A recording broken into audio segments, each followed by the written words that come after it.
오늘 우리에게 주신 하나님의 말씀은 요한복음 6장 22절에서 40절 말씀입니다.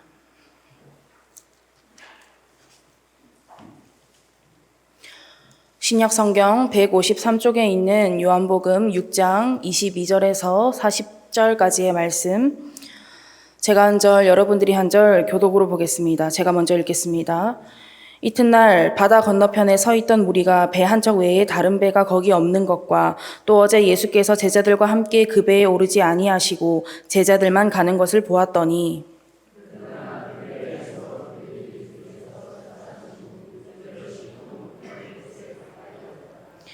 무리가 거기에 예수도 안 계시고 제자들도 없음을 보고 곧 배들을 타고 예수를 찾으러 가버나움으로 가서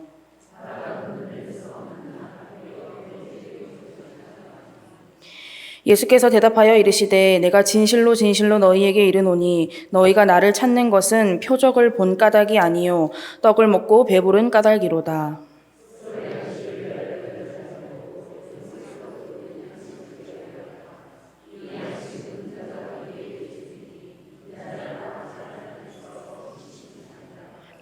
그들이 묻되 우리가 어떻게 하여야 하나님의 일을 하오리이까?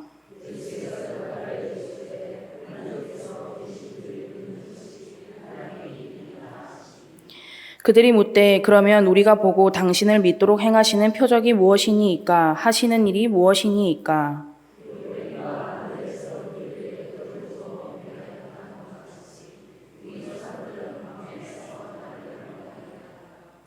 예수께서 이르시되 내가 진실로 진실로 너희에게 이르노니 모세가 너희에게 하늘로부터 떡을 준 것이 아니라 내 아버지께서 너희에게 하늘로부터 참 떡을 주시나니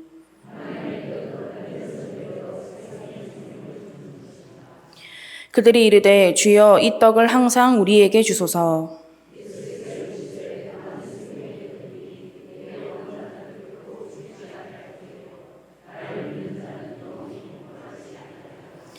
그러나 내가 너희에게 이르기를 너희는 나를 보고도 믿지 아니하는도다 하였느니라.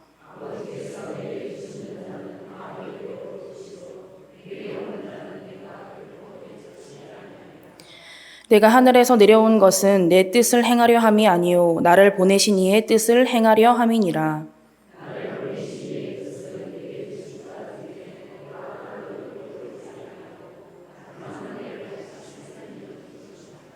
40절 함께 봅니다. 내 아버지의 뜻은 아들을 보고 믿는 자마다 영생을 얻는 이것이니 마지막 날에 내가 이를 다시 살리리라 하시니라.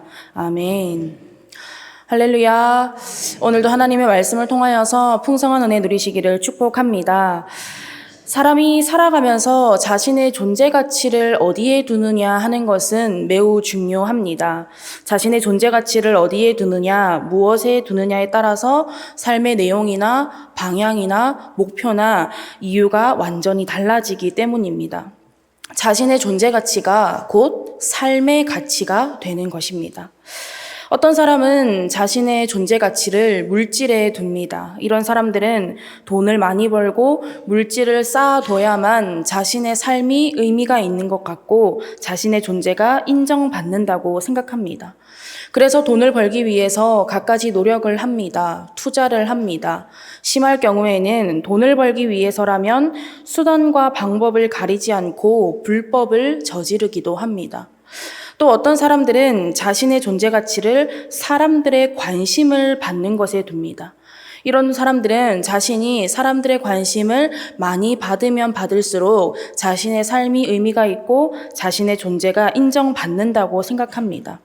그래서 이런 사람들은 자신이 사람들의 관심을 받기 위해서 시간과 물질을 사용합니다. 심할 경우에는 사람들의 관심을 받기 위해서라면 수단과 방법을 가리지 않고 자신과 타인의 안전을 위협하는 행동까지도 서스럼 없이 하게 됩니다. 또한 어떤 사람은 자신의 존재 가치를 즐거움에 둡니다. 이런 사람들은 이렇게 말합니다. 어차피 한 번뿐인 인생, 죽으면 다 끝나는데 즐기면서 살자. 이런 생각을 가지고 즐기면 즐길수록 자신의 삶이 의미 있는 삶이 되고 자신의 존재가 인정받는다고 생각합니다. 그래서 이런 사람들은 즐기기 위해서 일하고 돈을 모으고 사람들을 만납니다. 심할 경우에는 현실의 삶에 대한 아무런 생각이나 계획도 없이 흥청망청 그렇게 살아가기도 합니다. 사람들은 이 외에도 여러 가지 것에 자신의 삶의 의미를 두고 존재 가치를 두고 살아갑니다. 물론 물질적으로 여유로운 삶, 즐거운 삶, 사람들의 관심을 받는 삶, 이 외에도 여러 가지 존재 가치를 두는 것 좋습니다. 하지만 이 모든 것들은 상대적 가치입니다. 가치는 크게 상대적 가치와 절대적 가치로 나눠볼 수가 있습니다. 상대적 가치는요, 말 그대로 상대적인 것입니다. 절대적인 게 아니에요. 우리가 삶을 살아감에 있어서 있으면 좋지만 조금 부족해도 괜찮다라는 것입니다. 내 모든 것을 다해서 꼭 붙들어야 하는 것은 아닙니다. 하지만 그에 비해 절대적인 가치는요, 내 모든 것을 다해서 꼭 붙들어야 하는 것입니다. 그러면 우리가 삶을 살아감에 있어서 상대적 가치와 절대적 가치 중에 어떠한 가치를 더 원하고 사모해야 할까요? 절대적 가치를 더 원하고 사모해야 하는 것입니다. 물론 조금 전에 말씀드린 것처럼 사람이 삶을 살아감에 있어서 상대적 가치도 중요합니다. 그것이 필요 없다는 이야기가 아닙니다. 문제는 상대적 가치를 상대적 가치로만 여겨야 하는데 많은 사람들이 이 상대적 가치를 절대적 가치로 여기며 산다는 것입니다. 그러면 어떻게 될까요? 삶이 고장나기 시작하는 것입니다. 진정으로 봐야 할 것을 못 보게 됩니다. 진정으로 들어야 할 것을 못 듣게 됩니다. 진정으로 믿어야 할 것을 믿지 못하게 되는 것입니다. 오늘 함께 읽은 본문 말씀에도 상대적 가치를 절대적 가치로 여기는 사람들이 나옵니다. 그래서 자신들의 눈앞에 있는 절대적 가치이신 생명, 그 예수님이 진짜 누구인지도 모르고 상대적인 가치를 채워달라고 이야기하고 있는 것이 바로 오늘 본문 말씀의 내용입니다.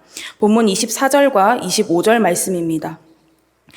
무리가 거기에 예수도 안 계시고 제자들도 없음을 보고 곧 배들을 타고 예수를 찾으러 가버나움으로 가서 바다 건너편에서 만나 랍비여 언제 여기 오셨나이까 하니. 예수님께서 오병이어의 기적을 베푸시자 사람들이 열광을 하면서 왕으로 삼고자 했습니다. 왜 그렇죠? 이 사람들이 왜 예수님을 왕으로 삼고자 했습니까? 자신들의 배고픔을 채워주셨기 때문입니다. 이들은 예수님을 그저 자신의 배고픔을 채워주고 자신들의 삶에 처한 공경이나 어려움을 해결해줄 육신의 왕으로 생각했기 때문입니다. 어떤 가치입니까? 상대적 가치를 채워주는 그런 존재로만 생각했던 것입니다. 사람들의 이런 생각을 다 아신 예수님께서는 제자들을 먼저 보내신 후에 혼자 산으로 올라가셨습니다. 이때 제자들만 배를 타고 가는 모습을 한 무리가 봤던 거예요. 그래서 계속 예수님을 찾던 무리들이 분명히 제자들만 배를 타고 갈릴리 바다 건너로 가는 것을 봤는데 제자들도 찾을 수 없고 예수님도 찾을 수가 없으니까 계속해서 찾다가 배를 타고 가버나움으로 간 것입니다. 그리고 그곳에서 예수님을 만나게 된 거예요. 그러면 무리가 왜 예수님을 찾았을까요? 제자들도 안 보이고 예수님도 안 보이면 어느 정도 찾다가 다른 데 가셨나 보다 하고 그냥 돌아설 수도 있는데 왜 이 사람들은 배를 타고 오면서까지 예수님을 찾았을까요? 오늘 본문 26절 말씀입니다. 예수께서 대답하여 이르시되 내가 진실로 진실로 너희에게 이르노니 너희가 나를 찾는 것은 표적을 본 까닭이 아니요 떡을 먹고 배부른 까닭이로다. 우리가 예수님을 찾은 이유는 떡을 먹고 배불렀기 때문입니다. 다시 말씀드리면 계속 배부르고 싶기 때문입니다. 계속 그렇게 육신의 배고픔도 채워주시고 자신들이 처한 공경이나 어려움도 해결해 달라는 것입니다. 상대적 가치를 충족시켜 달라는 거예요. 예수님께서 오병이어의 기적을 베푸신 이유는 단순히 그들의 육신의 만족과 배고픔을 채워주시기 위함이 아니었습니다. 예수님께서 오병이어의 기적을 베푸신 이유는 상대적 가치가 아닌 절대적 가치이신 생명의 예수님을 깨닫고 믿게 하기 위함이었습니다. 예수님께서는 그 기적을 통해서 나는 이렇게 너희의 육신의 배고픔뿐만 아니라 영적인 갈급함을 채워줄 수 있는 영의 양식이다. 나는 너희를 구원할 그리스도다라는 것을 나타내고 말씀하시고자 했던 것입니다. 그래서 그 기적은 표적인 것입니다. 하지만 사람들은 그것을 전혀 깨닫지 못했죠. 예수님을 찾아온 무리도 마찬가지였습니다. 예수님을 그저 나의 필요에 응답하는 존재나 해결책으로 가까이 하고 싶었을 뿐입니다. 그렇기 때문에 예수님께서는 무리를 향해서 너희가 나를 찾아온 까닭은 표적을 봤기 때문이 아니구나. 표적에 담긴 참 뜻을 깨닫고 온 것이 아니구나라고 말씀하시는 것입니다. 여러분, 그래서 이들은 무리인 것입니다. 상대적 가치를 절대적 가치로 여기고 그 상대적 가치를 얻고자 예수님을 따르는 사람들은 결코 예수님의 제자가 될 수 없습니다. 그런 사람들은 아무리 예수님을 찾으려고 바다를 건너도 어디까지나 무리일 뿐입니다. 우리의 삶도 마찬가지입니다. 상대적 가치만 놓고 보면 부족하고 연약하고 모자라고 조금 느릴 수도 있습니다. 하지만 그게 전부가 아님을 우리는 알고 있습니다. 우리 삶의 진정한 가치는 오직 예수, 그분으로 인한 생명, 절대적 가치로부터 오는 것을 우리는 알고 믿고 있습니다. 교회도 마찬가지죠. 교회의 진정한 가치는 상대적 가치로 결정할 수 없습니다. 교회 건물이 크다고, 사람이 많다고, 프로그램이 좋다고, 그것은 상대적 가치일 뿐입니다. 교회의 진정한 가치는 오직 예수, 그분으로 인한 생명, 절대적 가치를 진정으로 믿고 따르고 있는가 하는 것에 의해서 결정된다는 것입니다. 우리의 삶과 교회가 상대적 가치만을 더 중요하게 생각하면 어떻게 될까요? 현상에만 집중하는 것입니다. 손에 주어진 보리떡, 물고기, 만나만 보는 거예요. 그러면 그 물고기와 보리떡과 만나에 따라서 같이 변하는 겁니다. 흔들리는 거예요. 하지만 절대적 가치를 더 중요하게 생각하고 믿으면 현상에 집중하지 않게 됩니다. 내 손에 주어진 물고기와 보리떡, 만나만 보는 것이 아니라 그것을 주신 분을 바라보게 되는 거예요. 그러면 현상에 따라 흔들리지 않게 됩니다. 믿음으로 주님을 바라보게 된다는 것입니다. 어떻게 그럴 수 있습니까? 그것을 주신 분이 영원히 변하지 않으시고 흔들리지 않으시는 분임을 우리는 알고 믿기 때문입니다. 바라기는 절대적인 가치이신 예수 그리스도, 그분이 주시는 생명을 깨닫고 믿어서 진정한 믿음을 가질 수 있는 제자된 저와 여러분, 우리 교회가 될 수 있기를 간절히 원합니다. 그러면 이 상대적 가치와 절대적 가치를 예수님께서 사용하신 표현으로 보면 뭐라고 할 수 있을까요? 오늘 본문 27절 말씀을 보시겠습니다. 썩을 양식을 위하여 일하지 말고 영생하도록 있는 양식을 위하여 하라. 이 양식은 인자가 너희에게 주리니 인자는 아버지 하나님께서 인치신 자니라. 여기서 두 가지 양식이 나오죠. 썩을 양식과 영생하도록 있는 양식. 먼저 썩을 양식은요, 내가 노력해야 얻을 수 있는 것입니다. 이 세상에서의 육체적 소욕을 채우는 것이고 나의 만족과 유익을 위한 것입니다. 그러나 지속성은 없습니다. 하루에도 몇 번씩 매일매일 먹어야 합니다. 먹어도 다시 고파집니다. 먹어도 다시 목마릅니다. 먹어도 영원한 만족을 얻지 못합니다. 상대적 가치입니다. 그에 비해 영생하도록 있는 양식은 어떻습니까? 나의 어떠함이 아닌 오직 은혜로 얻을 수 있는 것입니다. 하나님께서 내려주시는 것입니다. 이 세상에서의 삶뿐만 아니라 영원한 생명을 얻게 합니다. 이 양식은요, 그 자체로도 영원하지만 한 번 먹으면 영원히 줄이지 않고 목마르지 않습니다. 절대적 가치입니다. 그래서 이렇게 말씀하시는 거예요. 27절 말씀을 다시 보시면 썩을 양식을 위하여 일하지 말고 영생하도록 있는 양식을 위하여 하라. 또한 이 영생하도록 있는 양식을 얻기 위해서는 무엇이 필요하다고 말씀하십니까? 29절 말씀에 하나님께서 보내신 이를 믿는 것이 하나님의 일이니라. 믿음입니다. 여러분, 믿기만 하면 되는 것입니다. 그러면 이 영생하도록 있는 양식을 누가 주는 거라고요? 이 양식을 얻기 위해서는 누구를 믿어야 한다고 말씀합니까? 아버지 하나님께서 인치신 인자, 하나님께서 보내주신 예수 그리스도를 믿어야 한다라는 것입니다. 그래야만 이 영생하도록 하는 양식을 우리가 얻을 수 있는 거예요. 그런데 여러분, 이 말은요, 무슨 신비한 약을 먹으면 불로 장생한다, 이것처럼 어떤 전설의 비약과 같은 이야기를 하는 것이 아닙니다. 오직 예수 그리스도만이 영생하도록 있는 양식, 그 자체이시며 생명의 떡이 되신다는 것입니다. 그래서 33절과 35절 말씀을 보십시오. 하나님의 떡은 하늘에서 내려 세상에 생명을 주는 것이니라. 예수께서 이르시되 나는 생명의 떡이니 내게 오는 자는 결코 줄이지 아니할 터이요 나를 믿는 자는 영원히 목마르지 아니하리라. 여러분, 이 부분이 정말 중요합니다. 나는 생명의 떡이니 내게 오는 자는 결코 줄이지 아니할 터이요 나를 믿는 자는 영원히 목마르지 아니하리라. 아멘. 여러분, 이 말씀을 읽을 때에 자연스럽게 떠오르는 말씀이 혹시 있으신가요? 요한복음 4장에 나오는 예수님과 수가성 여인의 만남입니다. 요한복음 4장 13절에서 14절 말씀입니다. 예수께서 대답하여 이르시되 이 물을 마시는 자마다 다시 목마르려니와 내가 주는 물을 마시는 자는 영원히 목마르지 아니하리니 내가 주는 물은 그 속에서 영생하도록 솟아나는 샘물이 되리라. 아멘.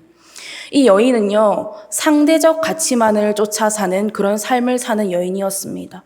그래서 그 목마름이 채워지지가 않았던 거예요. 목마르고 또 목마른 삶을 살아가고 있었습니다.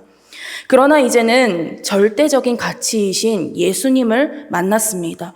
영원히 목마르지 않는 생명의 물을 마시게 된 것입니다. 여러분, 앞서 말씀드린 것처럼 물론 우리가 삶을 살아감에 있어서 상대적 가치도 필요합니다. 우리의 육체를 위한 양식과 그 외의 것도 분명히 필요합니다. 그렇지만 사람에게 육신만 있는 것이 아니지 않습니까? 사람의 육신은 분명한 끝이 있습니다. 하지만 영혼은 영원합니다. 그리고 그 영혼에는 영원한 생명이 있고 영원한 죽음이 있습니다. 그러면 절대적 가치를 깨닫지 못하고 믿지 못하고 상대적 가치를 절대적 가치로 여기면서 살면 어떻게 될까요? 영원한 죽음인 것입니다. 하지만 썩을 양식, 상대적 가치로는 조금 부족하고 연약하고 느리고 모자라다 할지라도 영생하도록 하는 양식, 생명의 떡, 절대적 가치이신 예수 그리스도를 깨닫고 믿으면 어떻게 됩니까? 영원한 생명을 얻는 것입니다. 그래서 로마서 6장 23절에 이렇게 말씀하고 있습니다. 죄의 삭은 사망이요 하나님의 은사는 그리스도 예수 우리 주 안에 있는 영생이니라. 그러나 많은 사람들이 아직도 이 사실을 듣지 못하고 있고 알지 못하고 있고 믿지 않고 있습니다. 예수님께서도 이렇게 말씀하셨어요. 오늘 본문 36절 말씀에 그러나 내가 너희에게 이르기를 너희는 나를 보고도 믿지 아니하는도다. 어떤 사람들은 이렇게 말합니다. 말로만 하지 말고 보여주면 믿어볼게요. 해주면 생각해 볼게요. 그러나 여러분, 보고 믿는 것은요, 흔들리기 마련입니다. 믿어야 보입니다. 믿어야 깨달을 수 있습니다. 절대적 가치는요, 세상의 것으로 얻을 수 있는 것이 아닙니다. 아무리 세상 지식이 뛰어나다 해도 믿지 않습니다. IQ, EQ, 이런 것들이 아무리 높다고 해도 믿지 않습니다. 버팁니다. 고집 피웁니다. 인정하지 않습니다. 눈이 가려져서 진정으로 봐야 할 것을 보지 못합니다. 귀가 가려져서 진정으로 들어야 할 것을 듣지 못합니다. 이것을 죄라고 하는 거예요. 영적으로 보지 못하고 듣지 못하니까 그 어두움 속에서 고립된 채 살아갈 수밖에 없는 것입니다. 그래서 예수 그리스도 그 생명의 복음은요, 설명을 잘하고 설득을 잘한다고 해서 되는 것이 아닙니다. 그러면 말 잘하는 사람, 언변이 좋은 사람들이 전도 왕이 되겠죠. 전도를 제일 잘하는 사람들이 될 것입니다. 오늘 본문 37절에서 40절 말씀을 보십시오. 아버지께서 내게 주시는 자는 다 내게로 올 것이요 내게 오는 자는 내가 결코 내쫓지 아니하리라. 내가 하늘에서 내려온 것은 내 뜻을 행하려 함이 아니요 나를 보내신 이의 뜻을 행하려 함이니라. 나를 보내신 이의 뜻은 내게 주신 자 중에 내가 하나도 잃어버리지 아니하고 마지막 날에 다시 살리는 이것이니라. 내 아버지의 뜻은 아들을 보고 믿는 자마다 영생을 얻는 이것이니 마지막 날에 내가 이를 다시 살리리라 하시니라. 아멘. 바라기는 저와 여러분이 이러한 하나님 아버지의 마음을 깨닫고 그 뜻을 이루기 위해 하나님께 더욱 기도하고 하나님과 더욱 가까워질 수 있기를 간절히 원합니다. 절대적 가치이신 예수 그리스도의 생명이 곧 저와 여러분의 삶의 가치, 삶의 이유, 삶의 목적이 될 수 있기를 간절히 원합니다. 여러분, 내가 하는 것이 아닙니다. 우리가 먼저 그 은혜로 구원받았음을 확신하고 하나님의 일에 동참하는 것입니다. 여러분, 이렇게 생각하면요, 죄 가운데 빠져서 죽을 수밖에 없는 우리가 이제는 하나님의 일에 동참할 수 있는 존재가 된 것만으로도 은혜 아닙니까? 저는 그렇게 생각합니다. 그런 의미에서 여러분, 새생명 축제는 하나님의 일에 동참하는 은혜의 시간입니다. 그래서 저는요, 우리 교회의 새생명 축제가요, 마귀가 긴장하는 기간이 되었으면 좋겠습니다. 그냥 쟤네 또 하나보다 이렇게 생각하는 것이 아니라, 와, 큰일 났다. 밀양성결교회 움직인다. 긴장해야겠다. 이랬으면 좋겠어요. 왜냐하면 이번 새생명 축제를 통해서 또 다른 귀한 생명의 열매가 맺어질 것이기 때문입니다. 영혼 구원의 역사가 일어날 것이기 때문입니다. 여러분, 숫자로만 생각하지 않으셨으면 좋겠어요. 숫자만 생각하고 실망하지 않으셨으면 좋겠습니다. 물론 많은 영혼들이 구원받으면 참 좋죠. 하지만 일단 순종함으로 씨를 뿌리는 것이 중요합니다. 전하는 것이 중요합니다. 그래서 단 한 영혼이라도 하나님 앞으로 돌아오게 된다면 하나님께서는 그 무엇보다도 기뻐하실 것입니다. 예수님께서는 오늘 본문 뒤에 나오는 요한복음 6장 51절에서 이렇게 말씀하셨습니다. 나는 하늘에서 내려온 살아있는 떡이니 사람이 이 떡을 먹으면 영생하리라. 내가 줄 떡은 곧 세상의 생명을 위한 내 살이니라 하시니라. 예수님은 세상의 생명으로 오셨습니다. 예수님은 세상의 빛으로 오셨습니다. 지금도 우리 주변에는 그 생명과 빛이 필요한 영혼들이 있습니다. 하나님 아버지의 마음을 알아서 그 영혼들에게 절대적 가치이신 예수 그리스도의 생명과 그 빛을 전할 수 있는 저와 여러분, 우리 밀양성결교회 모든 성도님들 될 수 있기를 간절히 바라고 원합니다. 기도하겠습니다. 하나님, 오늘도 귀한 말씀을 허락하여 주시니 감사드립니다. 세상을 구원하기 위해 죽기까지 복종하심으로 어둠 속에 죽어가던 우리를 위해 생명과 빛으로 찾아오신 그 사랑과 은혜에 감사드립니다. 그렇기에 이제는 그 절대적 가치이신 예수 그리스도의 생명과 빛을 또 다른 영혼들에게도 전하기 원합니다. 내가 하는 것이 아니기에 나를 바라보며 자랑하지도 실망하지도 않게 하시고 하나님의 일에 동참함을 깨닫고 하나님을 바라보고 늘 기도하며 주시는 힘과 능력을 힘입어 그 생명과 빛을 전할 수 있는 우리 모두가 되게 하여 주시옵소서. 감사드리며 예수님의 이름으로 기도드립니다. 아멘.